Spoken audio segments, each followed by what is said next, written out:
21 જાન્યુઆરી 1957ના રોજ copyright act અમલમાં આવ્યો હતો.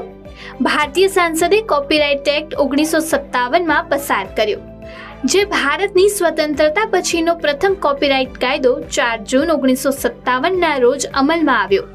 વસાહતી કાયદાઓથી દૂર થઈને બ્રિટન સરકાર દ્વારા આ કાયદો રજૂ કરવામાં આવ્યો હતો. આ કાયદો 1958માં પ્રથમ વખત પસાર થયો. ત્યારથી તેમાં અનેક સુધારા કરવામાં આવ્યા છે. સૌથી તાજેતરનો સુધારો 2012માં કરવામાં આવ્યો હતો. પૂર્વોત્તર ક્ષેત્ર અધિનિયમ 1971ના ભાગરૂપે ત્રિપુરા અને મણિપુર, જે અગાઉ રજવાડા હતા, ઓક્ટોબર 1949માં ભારતીય સંઘમાં જોડાયા હતા અને 21 જાન્યુઆરી 1972ના રોજ સંપૂર્ણ રાજ્યો બનવામાં આવ્યા હતા. આ જ અધિનિયમ પણ તરફ દોડી ગયું. મેઘાલયના રાજ્યનો દરજ્જો મળ્યો, જે એક સમયે આસામનો ભાગ હતો. ભારતીય સંઘમાં ભળી ગયેલ રજવાડાઓએ બ્રિટિશ શાસનમાંથી આઝાદી મેળવ્યા પછી તરત જ રાજ્યનો દરજ્જો મળવાનું શરૂ થઈ ગયું હતું. બીજી બાજુ 1949માં મેઘાલય હજુ પણ આસામનો જ એક ભાગ હતું. જો કે ત્રિપુરા અને મણિપુરને કેન્દ્ર શાસિત પ્રદેશનો દરજ્જો આપવામાં આવ્યો હતો.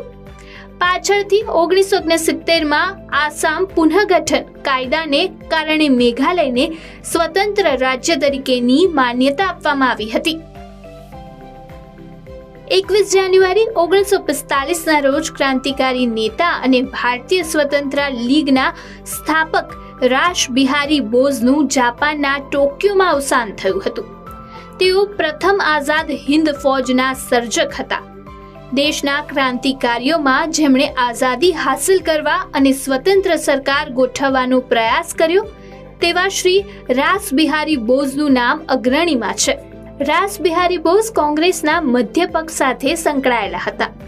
રાસ બિહારી બોઝે આતંકવાદીઓને ઘાતક, લોકોને ઉશ્કેરનાર અને પ્રતિભાવહીન આંદોલનકારી ગણવામાં આવતા હતા. તેઓ એક એવા લોકોમાંના એક હતા જેઓ અંગ્રેજો સામે વાતાવરણ ઊભું કરવા અને ભારતની મુક્તિ માટે માર્ગ શોધવા વિદેશી દેશોની મદદથી દેશની બહાર જતા હતા. 1937માં તેમણે ભારતીય ફ્રીડમ એસોસિએશનની સ્થાપના કરી અને તમામ ભારતીયોને બોલાવ્યા અને ભારતને સ્વતંત્ર રાષ્ટ્ર જાહેર કર્યું. રાસ બિહારી બોઝનું 21 જાન્યુઆરી 1945ના રોજ અવસાન થયું હતું. 2008માં આ દિવસે ભારતે સફળતાપૂર્વક ઇઝરાયેલી જાસૂસ ઉપગ્રહ લોન્ચ કર્યો. તેને ધ્રુવીય ભ્રમણ કક્ષામાં મૂક્યો. ટેક્સાર 1 અને ટેક્સાર પોલોરાઇઝ અને OFEQ-8 તરીકે પણ ઓળખવામાં આવે છે. તે ઇઝરાયેલનો રિકોનિસન્સ સેટેલાઇટ હતો, જે અલ્ટા સિસ્ટમ દ્વારા વિકસિત સિન્થેટિક ઓપરેચર રડારથી સજ્જ હતો.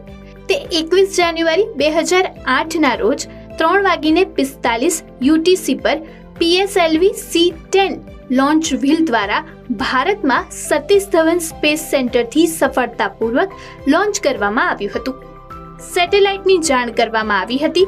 ઇઝરાયેલનો સૌથી અદ્યતન ઉપગ્રહ છે અને રડાર સિસ્ટમ તેને તેના હાલના ઓપફેક ઉપગ્રહ કરતાં વધુ જોવાની મંજૂરી આપે છે, જે કેમેરાનો ઉપયોગ કરે છે.